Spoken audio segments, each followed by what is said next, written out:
முதல்வர் கேட்டாரு, நீங்க வரி தர மாட்டேன்னு சொல்றீங்க, பதிலுக்கு நாங்க உங்களுக்கு வரி செலுத்த மாட்டோம் சொன்னா உங்களோட நிலைமை என்ன ஆகும்னு கேட்டாங்க. அது செய்யவே இல்லை. பட் அதுக்குள்ளே வந்து தமிழ்நாடு எப்பவுமே தனித்து நிக்குது, எல்லா பிரச்சனைக்கும் முன்னாடி வந்து நிக்குது அப்படின்னு அலறாங்க. இன்னும் சொல்ல போனா தர்மேந்திர பிரதானே எங்க அம்மா வந்து தமிழச்சி தான் அப்படின்னு இப்போ வந்து சொல்றாரு. ஆஃப்டர் அடி வாங்கினதுக்கு அப்புறம் எங்க மொழிக்கு இன்னைக்கு பிரச்சனை தரீங்க, எங்க நிலத்துக்கு இன்னைக்கு பிரச்சனை தரீங்க, எங்களை மதிக்க மாட்டேன்றீங்க, இன்னைக்கு வந்து எங்களை அன்சிவிலைஸ்ட் அப்படின்ற வார்த்தையை ஒன்றியமும் இங்க இருக்கிறவங்க வந்து எங்களை வந்து முட்டாளணும் நீங்க வந்து வார்த்தைகளை வச்சு விளையாடும் போது உங்களுக்கு எந்த மொழியில சொன்னா உங்களுக்கு உரைக்குமோ அந்த மொழியில இன்னைக்கு சொல்லியிருக்கோம். இப்போ தமிழ்நாடுன்ற வார்த்தை கூட ஒன்றிய பட்ஜெட்ல இல்லையே. நம்ம சிஎம்மும் நம்ம மினிஸ்டர்ஸும் கேட்கும்போது அது உங்களுக்கு அதுல கேட்கல. குழந்தைங்களுடைய கல்வி வந்து இங்க பிரச்சனையா இருக்கு. நீங்க தார்மீகமா வெடிக்க வேண்டியது 2200 கோடி விடுவீங்க. பிஎம் ஸ்ரீக்கும் சமூக சிக்ஷாக்கும் எந்த தொடர்பும் கிடையாது. நீங்க வருடம் ரிலீஸ் பண்ற ஃபண்ட் தான், அதுல கை வைக்காதீங்கன்னு சொல்லும்போது அது உங்களுக்கு கேட்கல. ஹிந்தி திணிப்பு கேட்கல, தமிழ்நாடுன்ற உரிமை குரல் கேட்கல, எதுவுமே கேட்கல. சரி, உங்களுக்கு கேட்கல, ஒருவேளை உங்களுக்கு புரியுற மாதிரி நாங்க இன்னும் சொல்லலையோ அப்படின்றத நம்மளுடைய பணப்புழக்கம் பணம் ரீதியான விஷயங்களை எங்க மாநில மக்களுக்கு புரியுற மாதிரி ரூன்ற ஒற்றை வார்த்தை மட்டும் மாத்திரம் அப்படின்னு சொல்லும்போது இன்னைக்கு ஒன்றியமே வந்து அலருது. மற்ற மாநிலங்கள் திரும்பி பார்க்குது. இது மிகப்பெரிய ஒரு இனிஷியேட்டிவா பார்க்கப்படுது. தமிழ்நாட்டுக்கு ஒரு ஐடென்டிட்டி இருக்கு, அது நீங்க புரிஞ்சுக்கணும் அப்படின்னு ஒன்றியத்துக்கு பொட்டு வைக்கிற மாதிரி ஒரு விஷயம் செஞ்சிருக்காரு. ஆஸ் பர் இந்தியன் கான்ஸ்டிடியூஷன் இது தப்பு கிடையாது, நம்ம அதை செய்ய முடியும் அண்ட் இதை நம்ம செஞ்சிருக்கோம். அதுக்கு நிர்மலா சீதாராமன் அவர்கள் இது இந்தியா வந்து பிளவுபடுத்துற ஒரு விஷயம் அப்படி இப்படி இப்போ கதற ஆரம்பிக்கிறாங்க. தமிழ்நாடுன்ற பேரை கூட பட்ஜெட்ல ஒதுக்காத நீங்க தமிழ்நாட்டுல இருந்து இவ்வளோ பணம் வரியா வந்து ஒவ்வொரு வருஷமும் வாங்கிட்டு இருக்கீங்க. ஆனா எங்களுக்கு கொடுக்க வேண்டிய தார்மீகமான பணத்தை கொடுக்கும்போது உங்களுக்கு அது தெரியல. எங்க மக்கள் வந்து இங்க புயல்ல வெள்ளத்துல வறட்சியில இங்க இருக்கக்கூடிய விவசாயிகள் தத்தளிக்கும் போது மீனவர்கள் தத்தளிக்கும் போது எப்பயுமே உங்களுக்கு தமிழ்நாடும் தெரியல, தமிழர்களும் தெரியல. ஆனா இப்ப மட்டும் ரூன்ற ஒற்றை வார்த்தை சொல்லும் போது தமிழ்நாடு தனித்து நிக்குது அப்படின்னு அலறீங்கன்னா இப்படி சொன்னா உங்களுக்கு புரியும்னா இன்னும் இப்படிதான் சொல்ல போறோம். ராணு போட்டு 2 கோடு இருக்கும். 2 கோடோடைய உருவாக்கம் என்னவா உதயகுமார் சொல்றாருன்னா இட் ரெப்ரசன்ட்ஸ் ஈக்குவாலிட்டி அப்படின்றாங்க. இன்னைக்கு வரைக்கும் இன்ஜஸ்டிஸ் இன்இக்வாலிட்டி தான் தமிழ்நாட்டுக்கு இழைக்கப்பட்டிருக்கு. எத்தனை பேர் இதை கவனிச்சிருப்பாங்கன்னு கூட தெரியல. எனக்கு ரொம்ப பெக்யூலரா அதில் பட்ட திட்டங்கள்ல பாத்தீங்கன்னா அப்பா அம்மாவை இழந்த குழந்தைகளுக்கு 18 வயசு வரைக்கும் அவங்களுக்கு மாதம் 2000 ரூபாய் இது வரப்போகுது. 50,000 குழந்தைங்க இதை செலக்ட் ஆகி அப்பா அம்மா இல்லாத குழந்தைங்க 2000 ஆகுது. அவங்க 18 வயசு வரும்போது இது கொண்டு வந்த தலைவர் யாரு, எந்த கட்சி இதை கொண்டு வந்தது யாருக்கும் தெரிய போகுதில்லை. ஆனா 18 வயசு வரைக்கும் அவங்க சேஃபா வளரணும் அப்படின்றதுக்காக இன்னைக்கு ஒரு முதல்வர் ஒரு ஸ்டெப் எடுத்திருக்காரு. 3ஆம் பாலினத்தவர் என்ற பெயரில் வந்து சமூகத்தால் ஒதுக்கப்பட்டவர்களால் இருக்கக்கூடிய அவர்களுக்கு திருநங்கை திருநம்பி இவங்களுக்கெல்லாம் வந்து ஊர்காவல் படையில வந்து இன்னைக்கு அவங்களை வந்து போஸ்ட் பண்ணி அவங்களுக்கு ஒரு ட்ரைனிங் கொடுத்து அவங்களுக்கு ஒரு வேலை வாய்ப்பை கிரியேட் பண்றதுக்கான ஒரு விஷயம் வந்து செஞ்சிருக்காங்க. வேலையில ஏதாவது ஒரு சொல்லிக்கிட்டே தான் இருப்பாரு அப்படின்ற லெவலுக்கு இன்னைக்கு வந்து மக்கள் பார்க்குற அளவுக்கு மாறிட்டாரு. ஸோ இவர் ஃபாரின் போய் படிச்சுட்டு வரேன்னு வந்த கையோட சாட்டையால் அடிச்சு ஒரு மீன் பீஸா மெட்டீரியலாக மாறினது மட்டும்தான் மிச்சமே தவிர்த்து இவர் சொல்றதை மக்கள் முதல்ல சீரியஸாக எடுத்துக்கல. நீர்த்திரை நேயர்களுக்கு வணக்கம். இன்று நம்மோடு டிஎம்கே ஐடி விங்கின் துணை செயலாளர் பத்மபிரியா அவர்கள் இணைஞ்சிருக்காங்க. வணக்கம் மேம். வணக்கம் மேம். தமிழ்நாடு 2025-26க்கான பட்ஜெட் தாக்கல் வந்து செய்திருக்காங்க. முதல் முறையா பொருளாதார ஆய்வறிக்கையோடு இது வந்து தொடங்கியிருக்காங்க. இது எப்படி பாக்குறீங்க? பொதுவாக வந்து இந்த அரசு எப்படி இயங்குதுன்றதை பற்றி கேள்விகள் எல்லா காலகட்டங்களையும் வந்து எழுந்துகிட்டே இருக்கும். பட் அரசு இது வரைக்கும் என்ன செய்திருக்கிறது, இனி என்ன செய்ய இருக்கு, ஒன்றியத்துக்கும் நமக்குமான டிஃப்ரென்சேஷன் என்னவா இருக்கு அப்படின்றத இன்னைக்கு ஒரு ஒயிட் ரிப்போர்ட்டாக வந்து கவர்மெண்ட்டே வெளியிட்டிருக்கிறது அப்படின்றது ரொம்பவே வரவேற்கத்தக்க ஒரு விஷயம். ஸோ இது கவர்மெண்ட் எவ்வளோ டிரான்ஸ்பரண்டாக நடக்குது, எல்லா துறைகள்லையும் என்ன நடந்துட்டுருக்கு அப்படின்றத மக்களோட இன்னைக்கு ஒரு அரசு வெளிப்படையாக வந்து ஷேர் பண்ணிட்டு இருக்காங்க. இது நம்பர் 1. நம்பர் 2, பட்ஜெட் தாக்கல் வந்து வரும்போது அதை வந்து பல இடங்கள்ல இன்னைக்கு சென்னை கார்பரேஷன் வந்து லைவாக டெலிகாஸ்ட் பண்ணியிருக்காங்க. பொதுவாக இந்த கிரிக்கெட்லாம் டெலிகாஸ்ட் பண்ணும்போது மட்டும் கூட்டம் வந்து ஜாஸ்தியாக இருக்கும். பட் இன்னைக்கு கவர்மெண்ட் வந்து முன் வந்து இந்த மாதிரி பட்ஜெட் தாக்கலை வந்து ஓப்பனாக வந்து டிவி நியூஸில் மட்டும் கிடையாது, பொதுவெளிகள்லையும் நாங்கள் வந்து டைரெக்டாக காட்டுறோம் அப்படின்னு இந்த கவர்மெண்ட் எவ்வளோ டிரான்ஸ்பரண்ட்டாக மக்கள் கூட இணக்கமாக இருக்காங்க, மக்களோட தொடர்பு கொண்டு எல்லாத்தையும் வந்து சொல்ல விரும்புகிறாங்க அப்படின்றதுக்கு இதுவே ஒரு நல்ல சான்று. தேவநாகரி வரி வடிவ எழுத்தான அந்த சின்னத்தை வந்து பயன்படுத்தாமல் ரூ அப்படிங்கிற எழுத்தை ரூபாய்க்கு வந்து பயன்படுத்தியிருக்காங்க நம்மளோட தமிழ்நாடு அரசு. இது வந்து நேற்றும் சரி இன்றையும் சரி பெரிய பேசுபொருளாக வந்து மாறி இருக்கு. இது எப்படி பார்க்குறீங்க? தமிழ்நாட்டுக்கு தமிழர்களுக்கு தமிழுக்குன்னு தனித்த அடையாளமும் உரிமையும் தொன்மையும் பழமையும் இருக்குது, நமக்குன்னு ஒரு வரலாறு இருக்குது. அப்படின்றப்போ நம்மக்கிட்டேயே எல்லாமே இருக்கும்போது நம்ம ஆஸ் பர் இந்தியன் கான்ஸ்டியூஷன் எல்லாத்தோட ஊரோட ஒத்துவாழ் அப்படின்ற மாதிரி ஒரே மாதிரி இருந்தோம். எந்த இடத்துல கொட்டு வச்சா எந்த மொழியில் உங்களுக்கு சொன்னால் எங்களுக்கான உரிமை எங்களுடைய ஐடென்டிட்டி உங்களுக்கு புரியுமோ அதை அப்படி சொன்னால் மட்டும்தான் உங்களுக்கு புரியும். நமக்கு வந்து ஒன்றியத்துலேருந்து வர வேண்டிய பட்ஜெட்டை கொடுங்க அப்படின்னு சொல்லும்போது அவங்களுக்கு கேட்கல. நமக்கான பட்ஜெட் இடஒதுக்கீடப்போ தமிழ்நாடுன்ற வார்த்தை கூட ஒன்றிய பட்ஜெட்ல இல்லையே, நம்ம சிஎம்மும் நம்ம மினிஸ்டர்ஸும் கேட்கும்போது அது உங்க காதுல கேட்கல.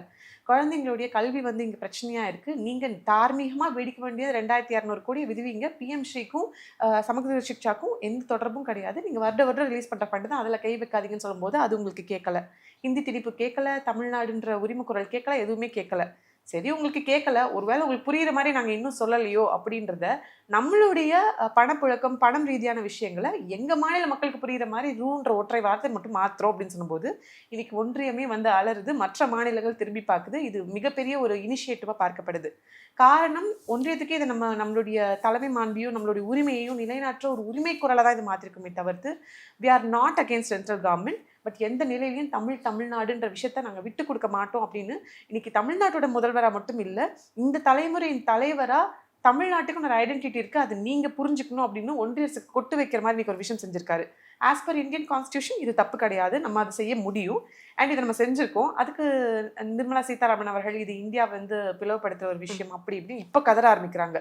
தமிழ்நாடுன்ற பேரை கூட பட்ஜெட்ல ஒதுக்காத நீங்க தமிழ்நாட்டில இருந்து இவ்வளோ பணம் வரியா வந்து ஒவ்வொரு வருஷமும் வாங்கிட்டு இருக்கீங்க. ஆனா எங்களுக்கு கொடுக்க வேண்டிய தார்மீகமான பணத்தை கொடுக்கும்போது உங்களுக்கு அது தெரியல. எங்க மக்கள் வந்து இங்க புயல்ல, வெள்ளத்துல, வறட்சியில இங்க இருக்கக்கூடிய விவசாயிகள் தத்தளிக்கும் போது, மீனவர்கள் தத்தளிக்கும் போது எப்பயுமே உங்களுக்கு தமிழ்நாடும் தெரியல, தமிழர்களும் தெரியல. ஆனா இப்ப மட்டும் ரூன்ற ஒற்றை வார்த்தை சொல்லும் போது தமிழ்நாடு தனித்து நிக்குது அப்படின்னு அலறீங்கன்னா, இப்படி சொன்னா உங்களுக்கு புரியும்னா இன்னும் இப்படிதான் சொல்ல போறோம். இப்போ மத்திய அரசோட செயல்பாடுகளுக்கான ஒரு எதிர்வினையா தான் இந்த செயல்பாடுன்னு நினைக்கிறீங்களா ரூ அப்படின்ற எழுத்து? எதிர்வினை கிடையாது. உங்களுக்கு என்ன மொழியில சொன்னா உங்களுக்கு புரியுதோ அப்பதான் வந்து நம்ம இந்தியாவை பொறுத்த வரைக்கும் இண்டஸ்ட்ரி வைஸும் சரி, விமன் எம்பவர்மெண்ட் வைஸும் சரி, எஜுகேஷன் வைஸும் சரி, ஸோ மானிட்டரி வைஸாகவும் மனித வளம் மூலியமாகவும் தமிழ்நாடு எல்லா விதத்துலையும் உங்களுக்கு பங்களிச்சிட்டு இருக்கு. ஒட்டுமொத்த இந்தியா உங்களுக்கு கொடுக்குற ரெவென்யூவை விட தமிழ்நாடு கொடுக்குற ரெவென்யூ ஜாஸ்தி. எல்லா துறைகள்லையும் டாப் 3, டாப் 5 பல துறைகளில் டாப் பண்ணா வந்து நம்ம வந்துட்டு இருக்கோம். கல்வியில, மருத்துவத்துல, சுகாதாரத்துல, பெண்கள் பங்களிப்புல, விமன் ஒர்க் ஃபோர்ஸ்ல தமிழ்நாடு நம்பர் 1. இப்படி இருக்கும்போது எல்லா வகையிலையும் நீங்க சிறப்பா வந்து கவர்மெண்ட்டை செயல்படுத்துறதுக்கு தென்னகம் வந்து உங்களுக்கு அவ்வளோ சப்போர்ட் பண்ணுது, தமிழ்நாடு உங்களுக்கு அவ்வளோ சப்போர்ட் பண்ணுது. எங்களுடைய நிதி தேவை, ஆனா எங்களுக்கான உரிமை நீங்க தர மாட்டீங்க அப்படின்றப்போ எங்க மொழிக்கு இன்னைக்கு பிரச்சனை தரீங்க, எங்க நிலத்துக்கு இன்னைக்கு பிரச்சனை தரீங்க, எங்களை மதிக்க மாட்டேன்றீங்க. இன்னைக்கு வந்து எங்களை அன்சிவிலைஸ்ட் அப்படின்ற வார்த்தையை ஒன்றியமும் இங்க இருக்கிறவங்களை வந்து எங்களை வந்து முட்டாளனும் நீங்க வந்து வார்த்தைகளை வச்சு விளையாடும் போது உங்களுக்கு எந்த மொழியில சொன்னா உங்களுக்கு உரைக்குமோ அந்த மொழியில இன்னைக்கு சொல்லியிருக்கோம். ஸோ அந்த இதுக்கு முன்னாடி இந்த சிம்பிள் அப்படின்றது வந்து உதயகுமார் அப்படின்றது கொண்டு வந்திருக்காரு. அவர் திமுகவுடைய முன்னாள் எம்எல்ஏவுடைய மகன், திமுக அப்பா கொண்டு வந்ததே வந்து இப்ப மகன் வந்து மறுக்கிறானா அப்படின்ற மாதிரி இது ஒரு பாலிடிக்ஸை கொண்டு போக நினைக்கிறீங்க. இது திமுக அப்படின்றத தாண்டி தமிழருக்கான அடையாளமா வந்து மாற்ற வேண்டிய ஒரு விஷயமா இருக்கு. இப்ப இருக்கக்கூடிய சிம்பிள்ல 2 கோடு இருக்கும், ராணு போட்டு 2 கோடு இருக்கும். 2 கோடோடைய உருவாக்கம் என்னவா உதயகுமார் சொல்றாருன்னா, இட் ரெப்ரசன்ஸ் ஈக்குவாலிட்டி அப்படின்றாங்க. இன்னைக்கு வரைக்கும் இன்ஜஸ்டிஸ், இன்இக்வாலிட்டி தான் தமிழ்நாட்டுக்கு இழைக்கப்பட்டிருக்கு. அப்போ நாங்க இந்த முடிவு எடுக்கிறது சரிதான் அப்படின்னு நாங்க நம்புறோம். இதுக்கான ஒரு விமர்சனமா என்ன வைக்கிறாங்க அப்படின்னா, 2010 வந்து இந்த குறியீடை வந்து அறிமுகப்படுத்தும் போது ஏத்துக்கிட்டீங்க, இப்ப ஏன் இதை வந்து மாத்துறீங்க அப்படின்ற ஒரு விமர்சனத்தையும் வைக்கிறாங்க. ஊரோட ஒத்துவாள் அப்படின்ற மாதிரி நமக்கு தனியா ஐடென்டிட்டி, வரலாறு, நமக்கான பெருமைகள் இருந்திருந்தாலும் மற்ற எல்லா ஸ்டேட்ஸோடும் இணக்கமா நம்ம வாழ்ந்துட்டு இருக்கோம். India is union of states. அதை திருப்பி திருப்பி நம்ம நினைவு கூறணும். நீங்க அப்படின்றது எங்களால் ஆன கூட்டாட்சி அமைப்பு மட்டுமே தவிர்த்து நீங்க தனித்த அடையாளம் கிடையாது. இது ஒவ்வொரு முறையும் ஒவ்வொரு பிரச்சனை வரும்போதும் நம்ம நினைவு கூர்ந்துகிட்டே இருந்தோம். இன்னைக்கு நமக்குன்ற உரிமையை நம்ம மீட்கிறதுக்காக ஒரு சின்ன கல்லு தான் போட்டோம், அதுக்கே இப்படி அலறீங்க அப்படின்னா இன்னும் மேசிவ் ஸ்டெப்ஸ் எடுக்க ஆரம்பிச்சா என்ன ஆகும்? முதல்வர் கேட்டாரு, நீங்க வரி தர மாட்டேன்னு சொல்றீங்க, பதிலுக்கு நாங்க உங்களுக்கு வரி செலுத்த மாட்டோம் சொன்னா உங்களோட நிலைமை என்ன ஆகும்னு கேட்டாங்க. அது செய்யவே இல்லை. பட் அதுக்குள்ளே வந்து தமிழ்நாடு எப்பயுமே தனித்து நிக்குது, எல்லா பிரச்சனைக்கும் முன்னாடி வந்து நிக்குது அப்படின்னு அலறாங்க.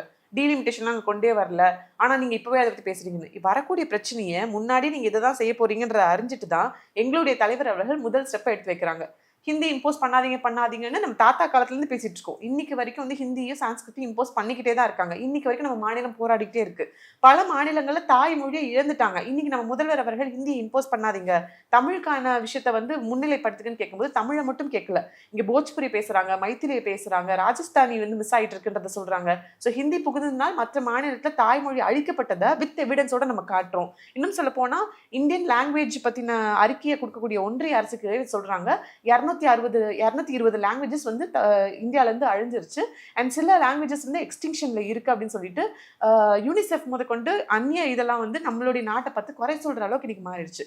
ஸோ லாங்குவேஜஸ் அவங்கவுங்க மதர் டங்குன்றது கொஞ்சம் கொஞ்சமா அழிஞ்சிட்டு வர நேரத்துல நமக்கு வரலாறும் இருக்கு, ஐடென்டிட்டியும் இருக்கு. இன்னைக்கு தமிழுக்காக மட்டும் போராடல, எல்லா ஸ்டேட்கோட உரிமையாவும் தமிழ்நாடு குரல் இன்னைக்கு பிரதிபலிச்சிட்டு இருக்கு.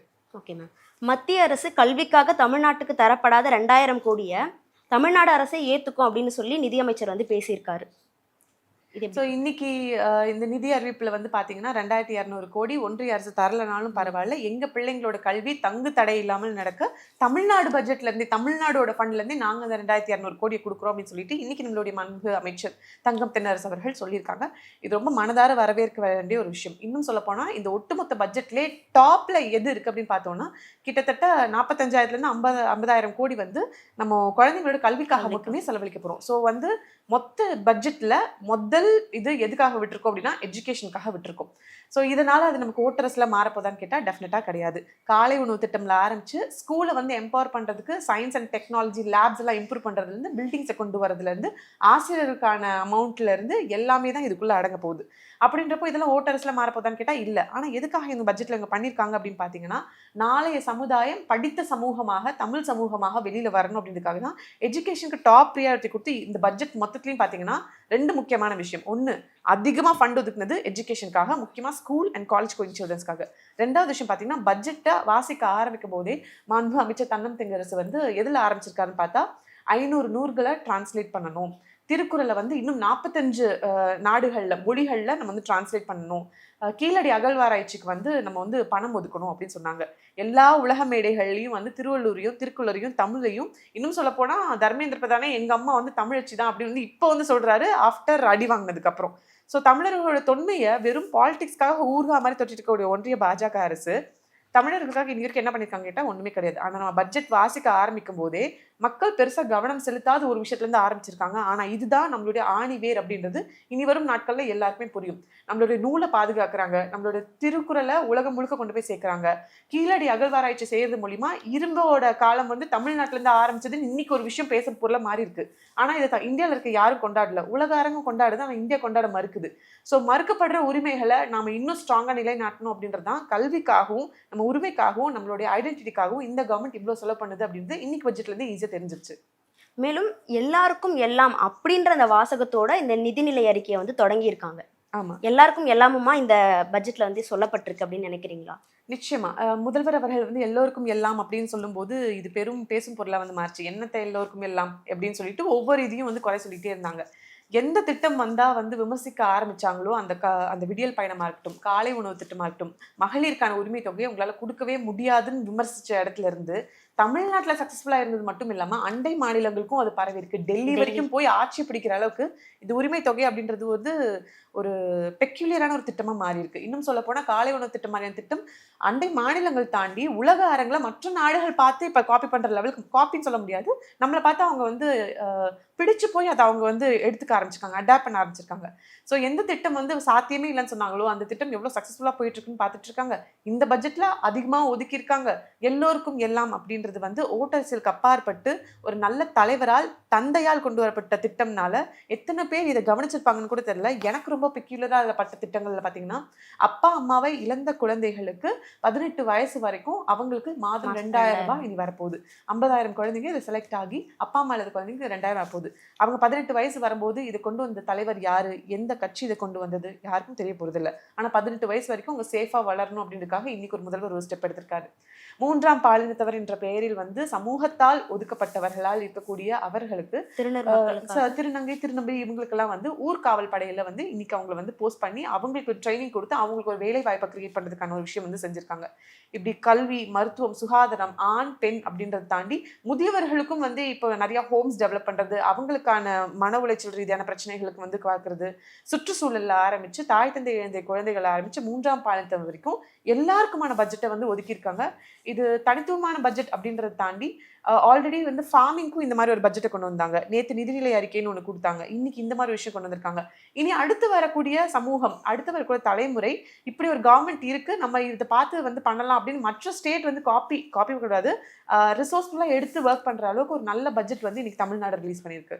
உங்களுக்கு மிகவும் பிடித்த அல்லது பார்த்தோன்னே அடடே அப்படின்ற மாதிரி என்ன பட்ஜெட் வந்து உங்களுக்கு நிலவுல வந்துருச்சு ஓகே அப்படின்ற மாதிரி பல விஷயங்களை வந்து அடுக்குனீங்க. அந்த விஷயங்கள்ல எது வந்து உங்களுக்கு ரொம்ப ஆச்சரியமா இருந்தது? இதெல்லாம் வச்சிருக்காங்களே பட்ஜெட்ல அப்படின்னு நான் சொல்லி. சொன்ன மாரி தாய் தந்தை இல்லாத பிள்ளைகளுக்கு ஓகே. இன்னைக்கு அப்பான்னு சொன்னது வந்து ஒரு பெரும் பேசும் பொருளா ஒரு ம். விமர்சனத்துக்குள்ளான விஷயமா மாறிடுச்சு. அப்பா அப்படின்ற நிலையை தாண்டி இன்னைக்கு தாத்தான்ற ஒரு லெவலுக்கு மேல போய் அந்த அம்மா அப்பா இல்லாத பிள்ளைகளுக்கு மாசம் 2000 கவர்மெண்ட் கொடுக்கணும் அப்படின்றது அவசியமே இல்லாத ஒன்று. பட் அத எவ்வளவு தூரம் யோசிச்சிருந்தாருன்னா பொதுமக்களாகிய நாமளே கண்டிப்பா இதை யோசிச்சிருக்கவே மாட்டோம். ஆனா இன்னைக்கு ஒரு தலைவர் இதை யோசிச்சிருக்காரு. தமிழ்நாடுன்னு ஒரு பெரிய ஸ்டேட்ல ஆல்ரெடி ஒன்றிய அரசு கொடுக்கக்கூடிய பிரச்சனை, இங்க லோக்கல்ல வந்து தரங்கெட்டத்தனமா பிஹேவ் பண்ணிட்டு இருக்காங்க, மக்களை காப்பாத்தணும்ன்ற ப்ராப்ளம், இன்னும் 1 இயர்ல ஆட்சி முடிய போது அடுத்து என்னன்னு பார்க்கக்கூடிய விஷயங்கள், இவ்வளோக்கு நடுவுல எப்படி ஒருத்தரால இதை யோசிக்க முடிஞ்சது அப்படின்றது ஒண்ணு.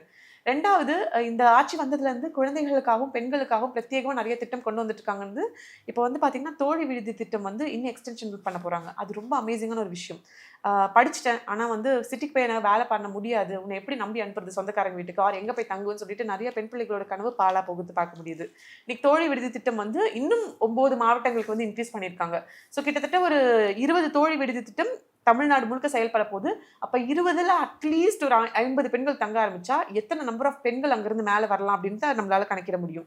இத தாண்டி பார்த்தீங்கன்னா, 1,00,000 விமன் ஆன்டர்பிரினியர்ஸ வந்து கொண்டு வரதுக்கான பட்ஜெட் வந்து ஒதுக்கியிருக்காங்க. 10,000 மகளிர் சுய உதவிக் குழு வந்து இன்னும் எக்ஸ்ட்ராவா இன்க்ரீஸ் பண்ணி கொண்டு வரேன்னு சொல்லியிருக்காங்க. ஸோ பெண்கள படிக்க வச்சா மட்டும் போதாது. அவங்க வெளி உலகத்துல கொண்டு வந்து அவங்களுக்கான வேலை வாய்ப்பு நம்ம கிரியேட் பண்ணி குடுக்கணும். வேலை வாய்ப்புன்றது அவங்க ஊர் சார்ந்தது மட்டும் இல்லாம, அர்பன் சிட்டீஸ நோக்கி வரும்போது அவங்களுக்கான சேஃபஸ்ட்டான ஒரு விஷயத்த வந்து உருவாக்கணும்னு சொல்லிட்டு, இப்படியெல்லாம் ஒருத்தரால யோசிக்க முடியுமா? அப்படின்றது வந்து ரொம்ப ஆச்சரியமா இருக்கு. படிக்க வைக்கிறாங்க, வேலைக்கான சூழல கிரியேட் பண்றாங்க, சிட்டீஸ்ல வந்து வேலை பார்க்கறதுக்கான தன்மைய கிரியேட் பண்றாங்க. ஸோ ஒரு டிராவலாவே குழந்தைங்க கூடயும், மகளிர் கூடயும் வந்து இந்த அரசு வந்து பயணிக்குது. இந்த திட்டம் இன்னும் சக்சஸ்ஃபுல்லா 5 to 10 இயர்ஸ் வரைக்கும் போனா கூடி போதும். எத்தனையோ பெண்கள் வந்து படிச்சு முடிச்சு வேலைக்கு வந்து இன்னைக்கு ஆல்ரெடி விமன் ஒர்க் ஃபோர்ஸ் இந்தியாவுக்கு பங்களிக்கிற இதுல வந்து தமிழ்நாட்டு பெண்கள் அதிக ரீதியா பங்களிக்கிறாங்க. நம்பர் 1ல இருக்காங்க. அப்போ இன்னும் கொஞ்சம் நாட்கள்ல 40, 50% இருக்கிறது 80, 70% வந்து மாறதுக்கான வாய்ப்பு இருக்கு. So it's all futuristic vision எனக்கு ஒரு படித்த பெண்ணா ஃபீல் ஆகுது. பெண்கள் வந்து இன்னும் நல்லா வளர்ச்சி அடைவாங்க அப்படின்னு சொல்லியிருந்தீங்க. இன்னொரு அடிஷ்னலா என்ன சொல்லியிருந்தாங்க அப்படின்னா, கருப்பை வாய் புற்றுநோய வந்து தடுக்கிறதுக்காக 14 HPV வயசுல இருந்து தடுப்பூசி ஊசி. வந்து செலுத்தப்படணும் அப்படின்றத வந்து சொல்லியிருக்காங்க. இத எப்படி பார்க்குறீங்க? ஸோ பெண்கள் வந்து ஜாக்கிரதையா இருங்க, இப்படி இருங்க, அப்படி இருங்கன்னு வந்து வெளியிலேருந்து யார் வேணாலும் அட்வைஸ் பண்ணலாம். பட் உடல் ரீதியா, மன ரீதியா நமக்கான பாதுகாப்பான சூழல் வந்து வெளியிலேருந்து பார்த்துக்கிறத தாண்டி, இனி வரும் நாட்கள்ல கொரோனா மாரி இன்னும் எத்தனையோ விஷயங்கள நம்ம பார்க்க நேரிடும். ஆப்வியஸ்லி இங்க வந்து என்வாயர்ன்மென்ட் ரிலேட்டடான இஷ்யூஸ் நெறைய நடந்துட்டு இருக்கு. குளோபலைசேஷன் நடந்துட்டு இருக்கு. மற்ற நாட்டுல இருந்து என்ன தொத்த போகுதுன்றது நமக்கு தெரியாது. புதுசு புதுசா வந்து ப்ராப்ளம் இருக்கு. மக்கள் அனிமிக்கா வந்து மாறுற நிலைமைலாம் இருக்கு. அப்படின்றப்போ எந்த அளவுக்கு யோசிச்சிருந்தா 14 வயசு இருக்கக்கூடிய பெண் குழந்தைங்களுக்கு வந்து கவர்மெண்ட்டே வந்து அந்த வேக்சின குடுக்கும் அப்படின்றத அறிவிப்பெல்லாம் வந்து நம்ம கண்டிப்பா பெண்கள் நாமளே இத யோசிச்சிருந்திருக்க மாட்டோம். ஸோ அந்த விழிப்புணர்வை இன்னைக்கு கவர்மெண்ட்டே ஏற்படுத்தியிருக்கு. அதுக்காக பட்ஜெட் இன்னைக்கு அலோகேட் பண்ணியிருக்காங்க அப்படின்னா, இனி வரக்கூடிய சமூகம் குழந்தைகளையும், பெண்களையும் சார்ந்து அப்படின்றத ஒரு தலைவர் யோசிச்சதுனால மட்டும் தான் இப்படிப்பட்ட அறிவிப்புகள் வெளிவரதா நமக்கு தெரியுது. இப்படி பல துறைகள்ல கல்வி, விவசாயம் அப்படின்னு சொல்லி நெறைய விஷயங்களுக்காக இப்ப வந்து ஒதுக்கப்படுறாங்க. ஏப்ரல் 30 வரைக்கும் இந்த பட்ஜெட் கூட்டத்தொடர் வந்து தொடரும் அப்படின்னு சொல்லியிருக்காங்க. இந்த நிலையில எதிர்க்கட்சி தலைவரான எடப்பாடி அவர்கள் என்ன சொல்லியிருக்காங்க அப்படின்னா, பெட்ரோல், டீசல் குறித்து எந்த விதமான பட்ஜெட்ல வந்து சொல்லப்படவே இல்ல அப்படின்னு சொல்லியிருக்காங்க. அவங்க முன்னாள் கூட்டணியில இருந்த பாஜக அரசிடம் கேட்க வேண்டிய கேள்வியப்போ அவங்க கேட்கல. இன்னைக்கு வரைக்கும் தமிழ்நாட்டுக்கும், தமிழ் மொழிக்கும், தமிழ் உரிமைக்கும் வந்து நெறைய பிரச்சனை ஓடிட்டு இருக்கு. டீலிமிட்டேஷன்ல ஆரம்பிச்சு ஹிந்தி இம்போஷன்ல இருந்து இவ்ளோ பிரச்சனை இருந்தது. ஒண்ணுத்துக்கும் வாய் திறக்கல. இன்னைக்கு ஏதோ ஒண்ணு நம்ம இன்னைக்கு பேசல அப்படின்னா, நம்ம எதிர்க்கட்சி இல்லன்னு மக்களே முடிவு பண்ணிருவாங்க. அதனால நம்ம ஏதாவது சொல்லணும் அப்படின்றதுக்காக, தேவையே இல்லாத ஒரு விஷயத்த கொண்டு வந்து உள்ள திணிக்கிறதுக்காக முயற்சி பண்றதா தான் நம்ம எடுத்துக்க முடியும். மத்தபடி இவங்க என்ன பண்ணியிருக்காங்க இன்னைக்கு மக்கள் நலன் சார்ந்துன்னு கேட்டா ஒண்ணுமே கிடையாது. ஹிந்தி இம்போஷனுக்கு எதிராவோ, டீலிமிட்டேஷனுக்கு எதிராவோ, நீங்க பட்ஜெட்ட பாராட்டலன்னா கூட பரவால்ல. இத்தன நாள் பிரச்சனை நடந்துச்சுல்ல, அப்ப கூட உங்க தலைய எங்கேயும் பார்க்க முடியலையே. ஸோ இப்ப பட்ஜெட் வந்திருக்கு. ஏதோ ஒண்ணு விமர்சிச்சா தான் நம்ம வந்து எதிர்க்கட்சி நம்புவாங்கன்றதுக்காக அவங்க என்னன்னா சொல்லிட்டு போவாங்க. அத பத்தி நம்ம கண்டுக்கணுன்ற அவசியம் இல்ல. மேலும் அண்ணாமலை அவர்கள் என்ன சொல்லியிருக்காங்கன்னா, இது டிஎம்கேக்கு வேண்டப்பட்டவர்களுக்கான ஒரு பட்ஜெட்டா தான் நான் பார்க்குறேன். இதுல சாமானியர்களுக்கு எந்தவித பட்ஜெட்டும் வந்து இதுல சொல்லப்படல அப்படின்னு, மேலும் சாமானிய மக்களுக்கு ஏமாற்றம் தான் இந்த பட்ஜெட்ல வந்திருக்குன்னு சொல்லியிருக்காரு. நம்ம பட்ஜெட்ல முன்னாடி நம்ம திட்டங்களா அறிவிச்சது எல்லாமே வந்து அண்டை மாநிலங்களுக்கும், வெளிநாடுகளுக்கும் இன்ஸ்பைரிங்கா மாறி இன்னைக்கு அவங்க எடுத்து வொர்க் பண்ற அளவுக்கு இன்னைக்கு இந்த திராவிடியன் மாடல் வந்து மாறி இருக்கு. ஸோ இதுக்கு எப்படியாவது களங்கம் ஏற்படுத்த முடியாதா, இழுக்கு ஏற்படுத்த முடியாதான்றதுனால தான் வட மாநிலத்தவர்களுக்கு இங்கே பிரச்சனை, இங்கே நாங்கள் சேஃபாக இல்லை, பெண்களுக்கு இங்கே பாதுகாப்பு இல்லை, இந்த கவர்மெண்ட்டே வந்து சரியாக ரன் பண்ணலன்னு இஷ்டத்துக்கு வந்ததெல்லாம் வந்து வாய் சபடால் விட்டுட்டு இருந்தாரு. அவரால் ஆஃப்டர் ஆல் ஒன்றிய பாஜக அரசுடைய ரெப்ரஸன்டேட்டிவாக இருக்க அவரால் ஆஃப்டர் ஆல் ஒரு எஜுகேஷன் ரிலேட்டட் ஃபண்டை கூட ஒன்றிய அரசு கிட்ட இருந்து பேசி வாங்கி தர முடியல. இன்னைக்கு வரைக்கும் தமிழ்நாட்டில் ஒரே ஒரு திட்டம், ஒரே ஒரு நபர் அண்ணாமலையால் பயனடைஞ்சிருக்காருன்னு கேட்டால் இல்லை. வெறும் பாய் சபடாலில் மட்டுமே கட்சி நடத்திட்டு இருக்கக்கூடிய அவர், அவதூறு பேசி மட்டுமே கட்சி நடத்திட்டு இருக்கிற அவர் சொல்ற எதுவுமே மக்கள் வந்து எனக்கு வேற வேலையில் ஏதாவது ஒன்று சொல்லிக்கிட்டே தான் இருப்பாரு அப்படின்ற லெவலுக்கு இன்னைக்கு வந்து மக்கள் பார்க்குற அளவுக்கு மாறிட்டாரு. ஸோ இவர் ஃபாரினுக்கு போய் படிச்சுட்டு வரேன்னு வந்த கையோட சாட்டையால் அடிச்சு ஒரு மீன் பீஸா மெட்டீரியலாக மாறினது மட்டும்தான் மிச்சமே தவிர்த்து இவர் சொல்றதை மக்கள் முதல்ல சீரியஸாக எடுத்துக்கல. அண்ட் சாமானியர்களுக்கு இந்த பட்ஜெட்ல ஒண்ணுமே இல்லைன்னு சொல்றதுக்கு எந்த திராவிடியன் மாடல் கொண்டு வந்த திட்டங்கள் வந்து வெளிநாட்டவர்களும் பார்த்து வியக்கிற திட்டமா மாறிச்சோ, இன்னைக்கு அதோடைய பட்ஜெட்ஸ் எல்லாமே டபுள் த டைம் வந்து இன்க்ரீஸ் பண்ணியிருக்காங்க. இன்னும் நிறைய குழந்தைங்க, இன்னும் நிறைய பெண்கள் வந்து படிச்சுட்டு மேலதான் வர போறாங்க. அதை பார்க்குற அவங்களுக்கு இப்போ காலை உணவு திட்டம் மூலியமாவோ இல்லை விடியல் பயணம் திட்டம் மூலியமாவோ இல்லை உரிமை தொகை வாங்குறவங்க யாருமே வந்து மில்லினர் வீட்டு பேர குழந்தைங்களோ பெண்களோ கிடையாது. ஸோ அவருக்கு வேணா அப்படி தெரிஞ்சிருக்கலாம். பட் சாமானியர்களா வந்து தினம் சாப்பாட்டுக்காகவும் கல்வியில மேல வர மாட்டோமா, இல்ல நமக்குன்னு ஏதாவது உரிமை கிடைக்காதுன்னு நினைக்கக்கூடிய பெண்களுக்காகவும் இந்த அரசு வந்து துணை நிற்குது. அது நெக்ஸ்ட் லெவலில் இந்த பட்ஜெட்ல கொண்டு போறாங்க. ஸோ அவங்களுக்கு பாலிடிக்ஸ் பண்ணணும், ரெண்டாவது நம்மளால ஒன்றும் செய்ய முடியல, ஏதாவது பண்ணி அரசியல் பண்ணணுன்றதுக்காக என்ன வேணா பேசுவாங்க. பட் மக்களுக்கு தெரியும் இந்த அரசு என்ன பண்ணுதுன்னு. நான் சொன்ன மாதிரி தாய் தந்தை இழந்த குழந்தைகளுக்கு செய்யணும்னு இந்த அரசுக்கு அவசியம் இல்லை. மூன்றாம் பாலித்தவர்கள் எத்தனை சதவீதம் வந்து ஓட்டரசியல் தேவைப்படுவார்கள், அவர்கள் செய்யணும்னு அவசியம் கிடையாது. இன்னைக்கு வந்து பொலிட்டிக்கல் ரெப்ரஸன்டேஷன்ல வந்து பிசிக்கலி சேலஞ்ச் பீப்புளை வந்து கொண்டு வரணும் அப்படின்னு முதல் வந்து சொல்லியிருக்காரு. ஸோ யாரெல்லாம் வாய்ஸ் ஆஃப் த வாய்ஸ்லெஸ்ஸாக இருக்காங்கன்னு பார்த்தா உண்மையான லீடர்ஸ் தான் அப்படி இருக்க முடியும். இந்த சமூகத்தில் பெருசாக அங்கீகாரம் இல்லாதவர்களுக்கு இன்னைக்கு தலைவராக இருக்கிறதுனால தான் இப்படிப்பட்ட டாபிக்ஸ் எல்லாம் எடுத்து அவங்களுக்கும் வந்து கவனம் செலுத்த முடியுது. ஸோ இவர் சொல்கிற இந்த வெத்து பேச்சுக்கெல்லாம் பதில் சொல்லணும்னு அவசியம் இல்லை. வெற்றி விளம்பர மாடல் அப்படின்னு சொல்லி தாவேகா தலைவர் விஜய் அவர்கள் வந்து விமர்சிச்சிருக்காரு. இது வந்து பட்டம் விடும் பாசாங்கு வேலையை தான் பார்க்குது அப்படின்ற மாதிரியும் மேலும் சொல்லியிருக்காரு. அவர் வந்து சினிமா மாதிரியே இங்கேயும் டைமிங்கில் ரைமிங்காக பேசினா வந்து நம்ம எல்லாரும் கொண்டாடுவாங்கன்னு நினைக்கிறாரு.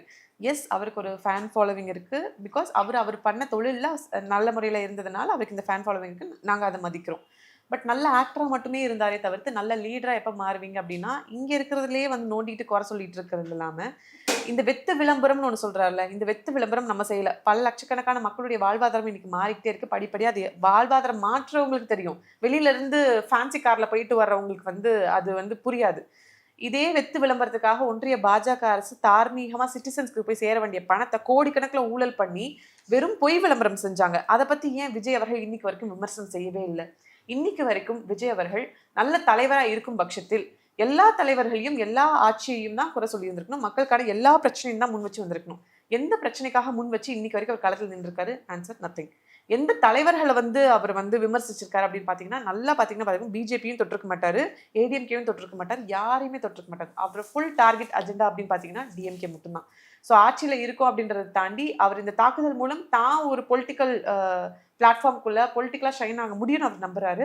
நல்ல தலைவர்கள் மற்றவங்க தாக்குறதுனால உருவாக்கப்படுறது இல்லை, தான் எதை நம்பி வந்திருக்கோன்ற அந்த ஸ்ட்ராங் பேஸ்மெண்ட்டை காட்டுறது மூலிமா மட்டும்தான் வரப்படுது. ஸோ இவ்வளோ பெரிய பவர் இருக்கு, இவ்வளோ ரசிகர்கள் இருக்காங்க, ஏதோ நல்லது செய்யணும் வந்திருக்கு, நீங்கள் களத்தில் இறங்கி 4 விஷயம் நல்லதாக மாற்றி காட்டுங்களேன், அதுக்கப்புறமா வந்து இந்த விமர்சனம் செய்யலாம். ஸோ பொலிட்டிக்கலாக யாரும் புதுசாக வரக்கூடாது அப்படின்னு நீங்கள் யாரும் நினைக்கல. பட் வரதை வந்து ஹெல்த்தி பாலிடிக்ஸாக கிரியேட் பண்ணுங்க.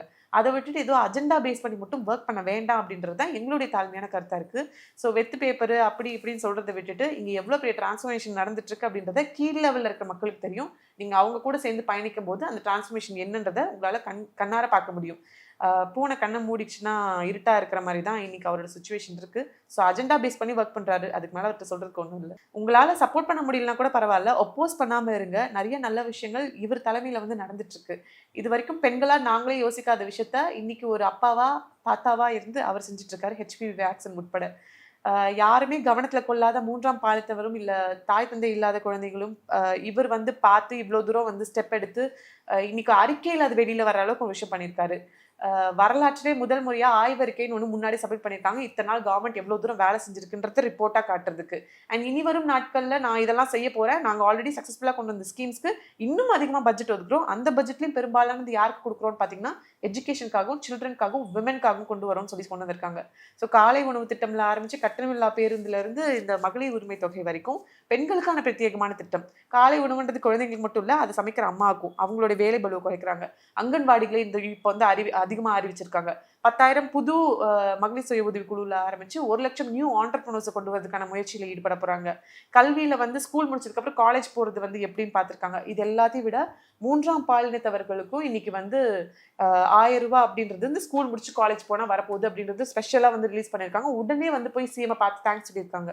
ஸோ இப்படி பிரத்யேகமா எல்லாருக்கும் எல்லாமே எல்லாரையும் இன்க்ளூசிவா வந்து ஒரு கவர்மெண்ட் கொண்டு போகுது. Which is not just the pride of Tamil Nadu, but மற்ற மாநிலங்களும் வந்து இதை பார்த்து இன்ஸ்பயர் ஆகி அட்மயர் ஆகி அடாப்ட் பண்ணிக்கிற அளவுக்கு ஒரு நல்ல விஷயம் வந்து செஞ்சுட்டு இருக்காங்க. பாராட்ட முடியலனாலும் பரவாயில்ல, சைலண்டா இருந்தா ரொம்ப நல்லது. தேவாலயங்களுக்கும் தர்காக்களுக்கும் கூட 10 கோடி வந்து ஒதுக்கியிருக்காங்க, அது பழுதடைஞ்சதை வந்து சரி செய்யறதுக்கு. யூஸ்வலா வந்து திமுக வந்து பெரியாரிசம் அம்பேத்கரிசம் பேசுறதுனால கடவுள் மறுப்பு இருக்காங்க. முக்கியமா வந்து ஹிந்துக்களுக்கு விரோதி, சிறுபான்மையினரை கண்டுக்க மாட்டாங்க. நீங்க இவங்களே வந்து ஒரு கட்டுக்கதை வந்து கிரியேட் பண்ணிட்டு இருப்பாங்க.